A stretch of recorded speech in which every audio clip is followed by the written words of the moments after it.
Do you ever find yourself limping and wishing you had a youthful stride, the one that you had in your earlier years in your youth? Well, if that's true, then this video is for you. It was true for me.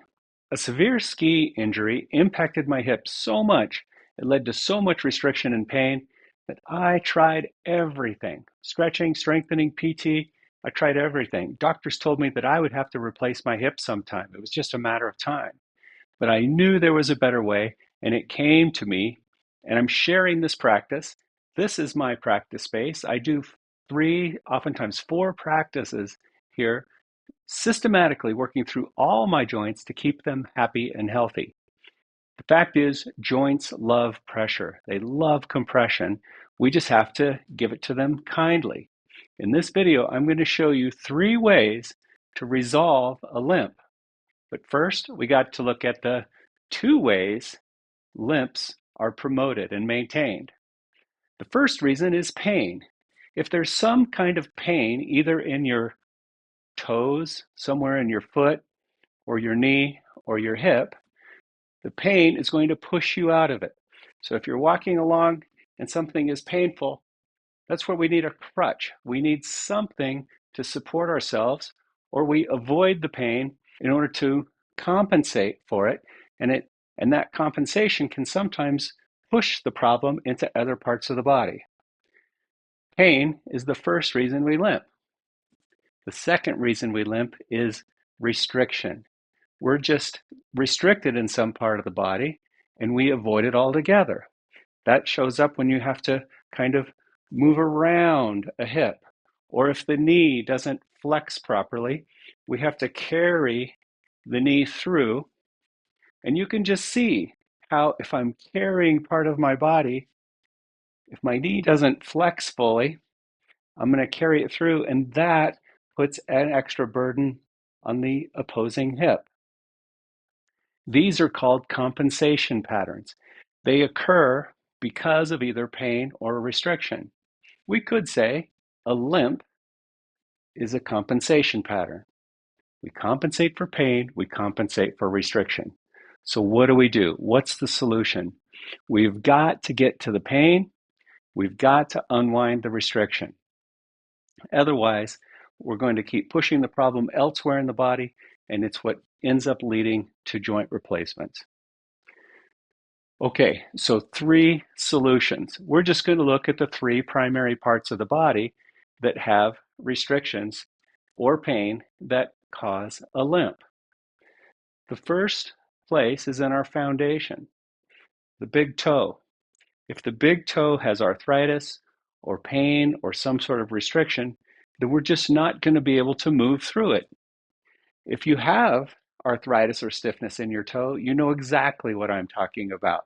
But if you want to play for a second, kick off your shoes, stand up, and walk with a stiff toe. Here's what it looks like. I'll walk with my right toe stiff. See? Can you see the compensation pattern? Because I don't want to bend my right toe. The gait gets a little bit shorter, my knee stops bending and flexing, the hip stops moving as fully as it could, versus letting the toe bend and actually pushing off the toe a little bit. Then I get full flexion of the knee, I get full use of the hip. So how are we going to get the big toe moving in flexion and extension so that we have a healthy gait? Well, we have to treat the pain and the restriction together. Whether it's a pain or a restriction, we've got to do the yoga for it. All right? So, right toe, I'm going to stand next to a wall with my right hand on the wall to support myself. Right foot, right hand on the wall. Then I'm going to bend my knee, curl the toes under, and slowly, thoughtfully put a little pressure down into the big toe. How much pressure? Just enough so that I can feel some of the restriction, maybe even a little bit of pain. There's a difference between pain that harms and sensation that heals. Pain that harms wants to just push us out. We just say ouch and we move away from it. But if we go slow, then the pain often dissipates. We befriend it and we realize, oh my gosh, it feels a little bit sore. There's some stiffness there, but I can sustain this for a while. Now, I went through the full series of movements for the big toe in a previous video that I'm going to put the link up in the corner of the video. So if you have a toe issue, pay attention to that entire video. There's your practice right there for your toe alone. We have to think of the restricted or painful areas as projects, just like projects around your house. You take on the project and you want to start to resolve it. Now, we stay in the shapes for 1.5 to 2 minutes. It's been about that for me. And then what I would do, I don't want to turn my back to you, so I'm going to go over here to this wall. Left hand on the wall supporting me so I don't have to balance. I curl the left toe under. The toe, the foot, the heel in line with my right leg. And I'm putting the pressure directly down into the big toe. Now, this sounds crazy. I know this sounds crazy. I'm asking you to move into the pain and or into the restriction. Everything else in the world, all the PT, all the fitness paradigms, many other yoga paradigms suggest strengthen and stretch. Avoid the pain. Protect the joint. Stabilize the muscles and strengthen them in order to protect the joint. It doesn't work. We cannot protect our way into better health. If you slowly and methodically find your way, move your way into the problem, it will begin to resolve. Okay, 1.5 to 2 minutes. We release, have a little walk. Now, extension of the toe. Again, there's a way to do this in a seated position. In the other video, I'm going to show you a version standing.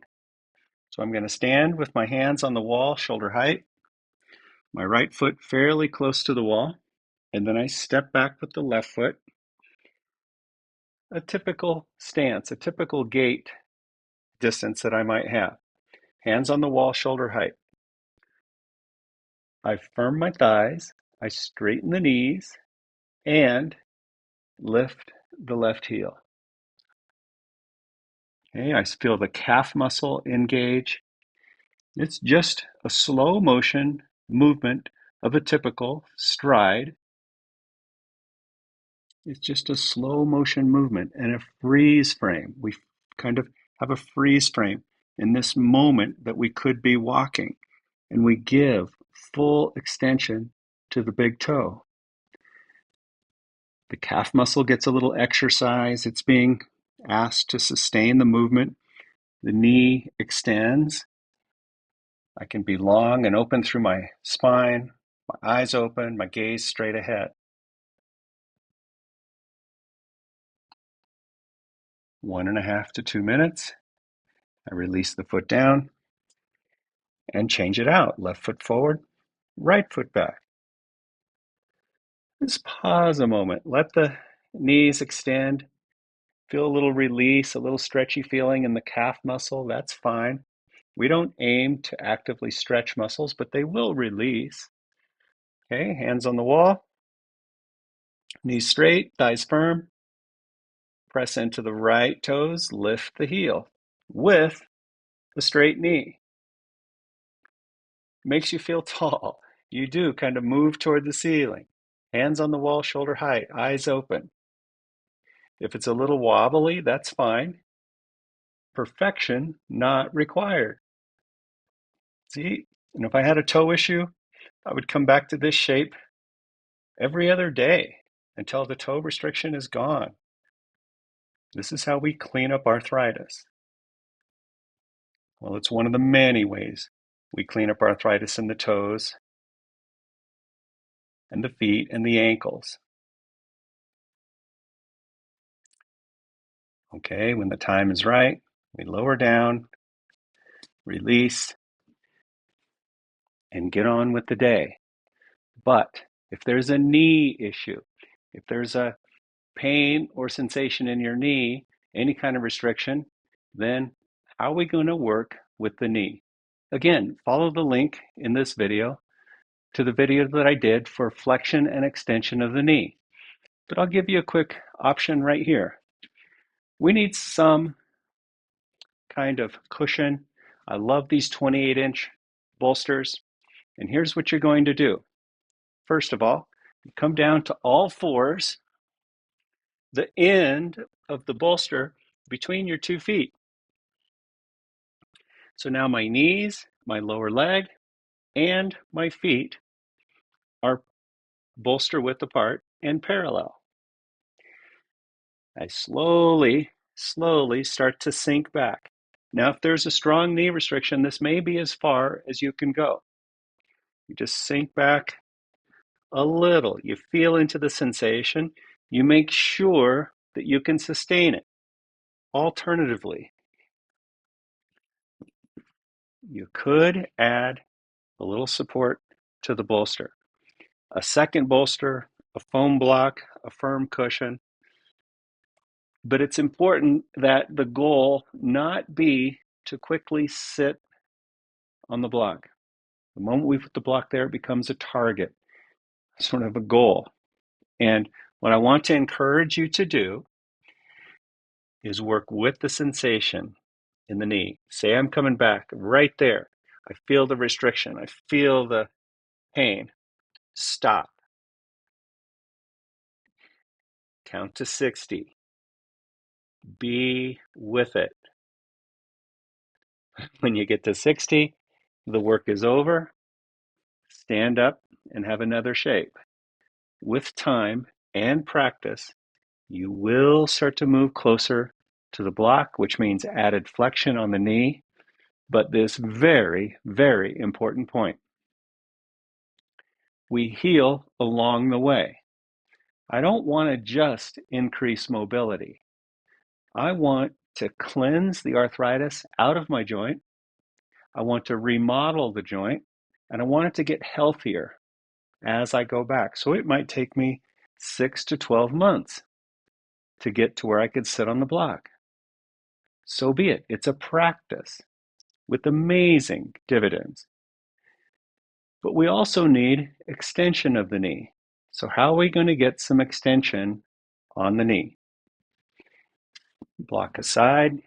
We turn the bolster crosswise. I get in close to the wall and I lie back, put my legs up on the wall, head on the bolster. Now notice, I'm 15 inches or so away from the wall. The further away from the wall I go, the more gravity comes down through my legs. What is that doing? It's passive extension on my knees. So I rest with my hands at the side,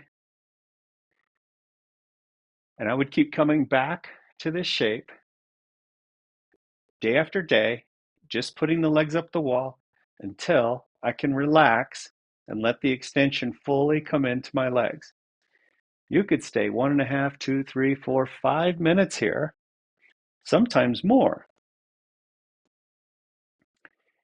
If I can have a minute or two here passively, just letting gravity extend my knees, then I could play with a little bit of foot movement. I'm extending the left toe, I'm moving the right heel up the wall, and I'm firming the left thigh, adding an active extension into the knee. But I'm not going to push for that until I can have it pretty readily in a passive manner. Hold it for 1.5 to 2 minutes, putting the squeeze on the thigh and on the knee and on the ankle, opening the sole of the foot, actively using all the muscles in my leg sustainably, actively putting compression into many, many joints, not just the knee, but the ankle, the foot, and the toes, and elevating it all, which allows the cleansing to happen, especially when you release and relax. Now all the lymph flows and moves. Arthritis is just a toxic environment, and that's all it is. We want to clean it up. Okay, and I would do the same thing on the other side. Flex the right ankle, open the sole of the right foot, draw the toes toward you, firm the knee, feel the extension, feel the release, feel the compression. Welcome it all.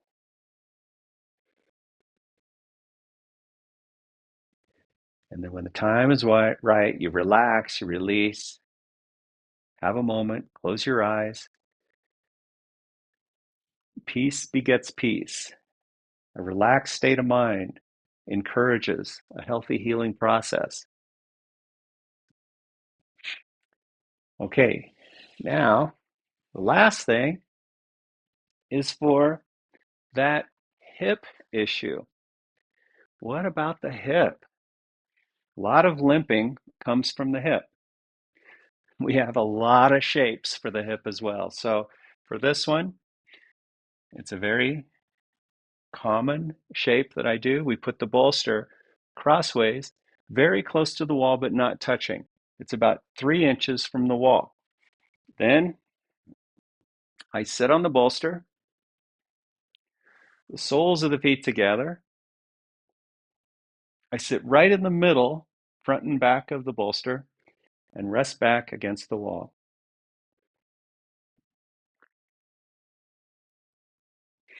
Now, my feet are 2 big open hands away from my pubic bone. So now I have this square shape between my legs. I'm asking the hips to externally rotate. That's knees dropping toward the floor. And I try to get the big toe base, the little toe base, and the center of each heel to touch. That is ankle mobility. And then I press the feet together a little bit. I allow gravity to have the knees, let them drop toward the floor. And then I check in. What's the feeling? What's the sensation? What kind of feedback am I getting? Is it outright pain? If it is, then what happens if I lift the knees a little bit? Okay, so far, so good. I can let the knees begin to drop. It's all about the feedback, not the visual presentation. Okay, so the knees relax. Now I relax into my low back and I pause here a moment. Now, you see these sandbags here. We use the sandbags occasionally, and I'll tell you exactly what we use them for here. Sometimes the restriction is so strong in the hips, there's no pain, just strong restriction, and they just get stuck there and you don't feel much happening. That's where the sandbags come in. Now, the strongest place that we would set the sandbag is on the knee. See, the most amount of leverage. Less leverage moving it in on the thigh, and even less moving it in on the groin. So one place somebody might start with the sandbags is just right in close on the groin. It puts some soothing compression right down into the hip. And then we slowly curve forward. We allow the entire spine to curve, and the pelvis rolls forward over the femur head. Now remember what I said, we want to have the mobility right along with the healing. They go hand in hand. We don't just push for mobility. I encourage you to always have the hands mat width apart. Allow the head and neck to relax. Feel the curvature of your spine. Relax your face and jaw. And let the healing come to you and through you. There's nothing to push for. Time, compression, and gravity, all on our side.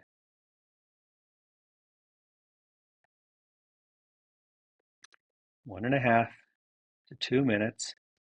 We slowly raise up, pause a moment.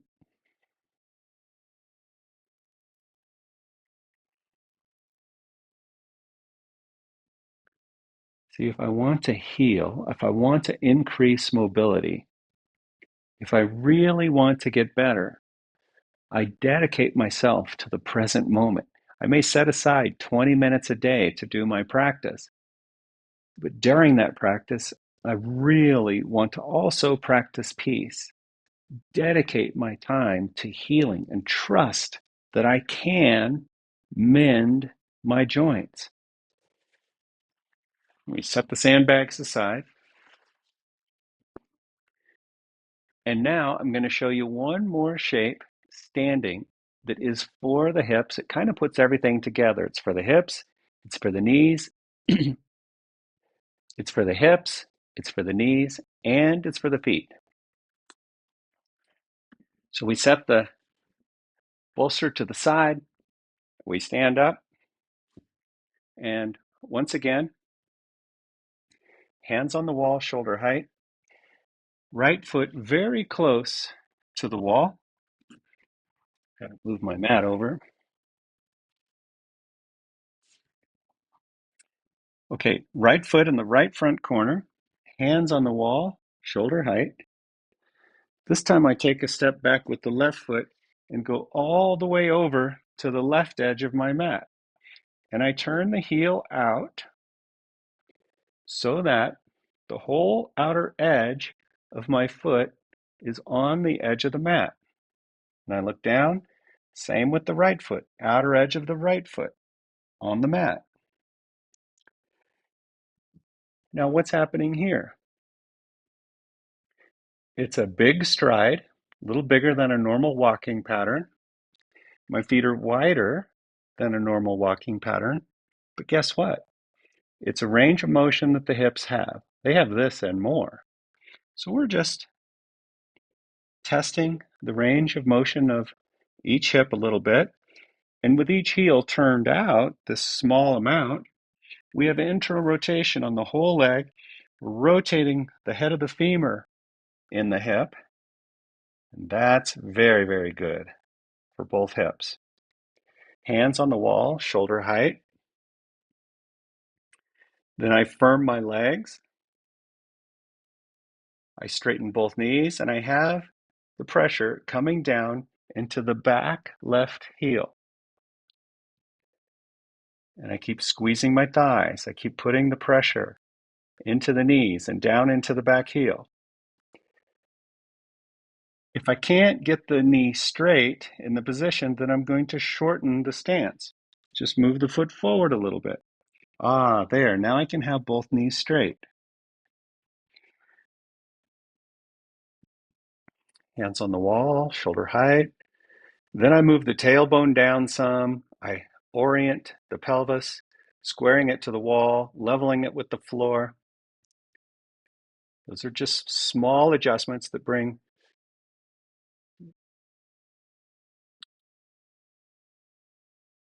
incremental movement inside the hip, inspiring mobility and healing. Then I keep the back heel down. After about a minute or so, the back heel stays down. I stay strong through the leg. I get the good, healthy extension on the knee, and I slowly bend the right knee. Slow, slow bending of the right knee. Why? Because it brings different quality and characteristic of movement in each hip. This is for your hips. Incidentally, it's for the knees as well and the toes and ankles. It's a beautiful, beautiful shape. I'm long through the spine, strong in my back leg. I feel the bend in my right knee. I may sustain for another minute or so, and then straighten the knee. Bend both knees. Change up the shape. Left foot forward. Line the outer edge of the foot with the edge of the mat. Right foot back. Right edge of the right foot lined with the mat. Heel out some. See, for me, this feels just a little bit too big, so I'm going to shorten my stance. Press down into the back heel. Give the soft tissues time to adapt and change. Firm the thigh, tailbone down a little bit. Feel that the pelvis is subtly leveling. Feel the hands and the feet both supporting. Both legs engaged, active, both knees straightening. Then, slowly bend the left knee, keeping the back right heel down. Such good movement for the hips. Such good healing compression for both knees, both ankles, all 10 toes, and both hips.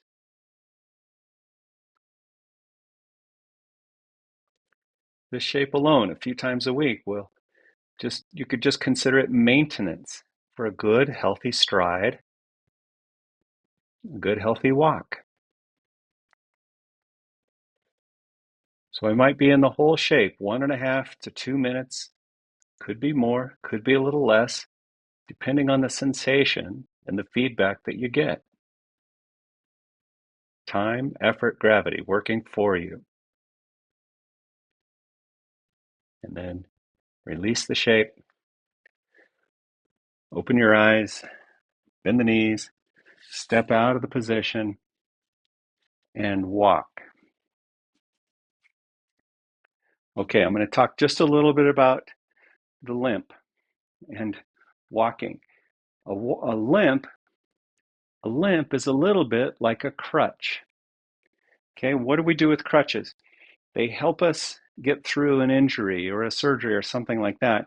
And the goal is once the crutch is no longer needed, we get rid of it. We want to throw the crutches away. We could think of a limp as the same thing. We don't want it to last. We want to get rid of the limp. We do the yoga, we do the shapes, we do the movements to cleanse the joints, heal them, and restore full range of motion and mobility to all the joints. That's the idea. Very different than stretching and strengthening. So as we're doing our yoga, as we're doing our practice, I want to stand up and walk. And when I feel the limp, I move through it. Okay? Just in my practice, I'm going to walk. Oh, there's the limp. I'm going to slow down and I'm going to go right through it. It's when we get in a hurry, we get kind of thoughtless about the way we walk, the limp happens, we don't even know it. So practice consciously being aware of the limp and slowly, thoughtfully moving through it. Practice that. Go to the floor, go to the wall, do the shapes, do the yoga, and steadily practice moving through the limp. And that's it. There are two primary reasons for a limp: pain and restriction. In Avita Yoga, we go after both of them the same. I showed you 3 movements: a couple for the toe, especially the big toe, a couple for the knee, and a couple for the hips. There are many more shapes, many more movements, but these are good ones. Practice them. Do them 3 or 4 times a week. Take on your limp. Take on your knee restriction or your hip restriction. Take it on as a project and see if you can improve it and heal it and delay the surgery, if not postpone the surgery altogether. I hope you found this video helpful. I'm always here to help. You might be interested in downloading my free informational guide to Avita Yoga. It'll tell you all about the physiology, the processes, and why we do what we do. Thanks for joining me here. I'll see you next time. Namaste.